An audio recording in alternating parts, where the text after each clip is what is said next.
असंभव कुछ नहीं होता दोस्त, ये परिकल्पनाएं हैं खाली। और मैं आज तो आपको बहुत ईमानदारी से और 12 साल के तजुर्बे का निचोड़ निकाल के बता सकता हूं कि इस दुनिया में असंभव नाम का कोई शब्द होता ही नहीं है।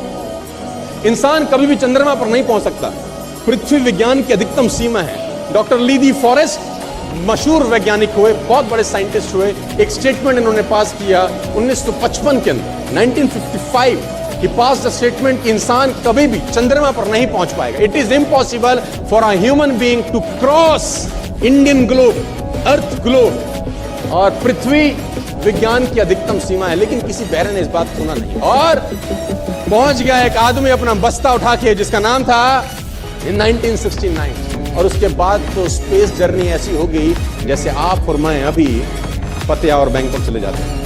लॉर्ड केल्विन बहुत बड़े साइंटिस्ट हुए, उनका स्टेटमेंट आया कि सिर्फ पक्षी उड़ान भर सकते हैं, हवा से भारी मशीन का उड़ान भरना असंभव है। इट इज इम्पॉसिबल कि हवा से कुछ भी भारा हो और वो उड़ सके, क्योंकि ग्रेविटी उसको गिरा देगा। लेकिन तमाचा मारा इन लोगों ने, तमाचा मारा और लिख के दिया कि हमने साइकिल के स्पेयर पार्ट से इंसानों को पक्षी बनाया, साइकिल के स्पेयर पार्ट से इंसानों को पक्षी बना दिया। 16 साल लगे राइट ब्रदर्स को जहाज का निर्माण करने में, लेकिन इन लोगों ने उसकी बात नहीं सुनी कि जो कहते थे कि वायु का सिद्धांत तुम्हारे विपरीत है। ये बात भंवरे को कही जाती थी कि भंवरा वायु के सिद्धांत के कारण कभी जीवन मोड़ नहीं सकता, क्योंकि उसके पंख उसके शरीर से हल्के रहते हैं। लेकिन भंवरा साला किसी स्कूल में गया नहीं। माई doctor told me I will never walk again.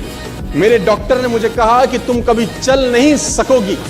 My doctor told me you will never walk again. My mother told me I would, and I believed my mother rather than doctor. Wilma Rudolph एक ऐसी athlete हुई जिनको polio था, polio था जिनको doctor ने कहा तू चल नहीं सकती, मां ने कहा तू चल सकती है। उसने कहा मैंने डॉक्टर की बात नहीं मानी, मैंने अपनी मां की बात मानी। 3 ओलंपिक गोल्ड मेडल जीती है लड़की, 3 ओलंपिक गोल्ड मेडल, जिसको डॉक्टर कह रहा है कि तू चल।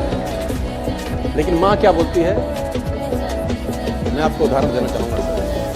बहुत छोटे थे अल्बर्ट आइंस्टाइन, दुनिया के महान वैज्ञानिक में से एक हुए, मंदबुद्धि कहा जाता था।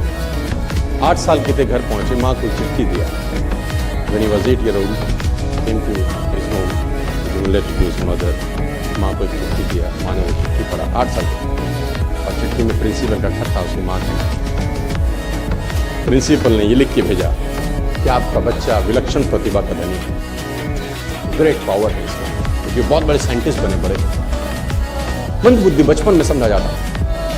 आपका बच्चा विलक्षण प्रतिभा का धनी है, इसके अंदर असीम संभावनाएं हैं। तो हमारा स्कूल, हमारी मैनेजमेंट, हमारी फैकल्टी, हमारा टीचर इस लायक नहीं है कि हम आपके बच्चे को अच्छी शिक्षा दे सकें। तो it's better for you to take care of your sun.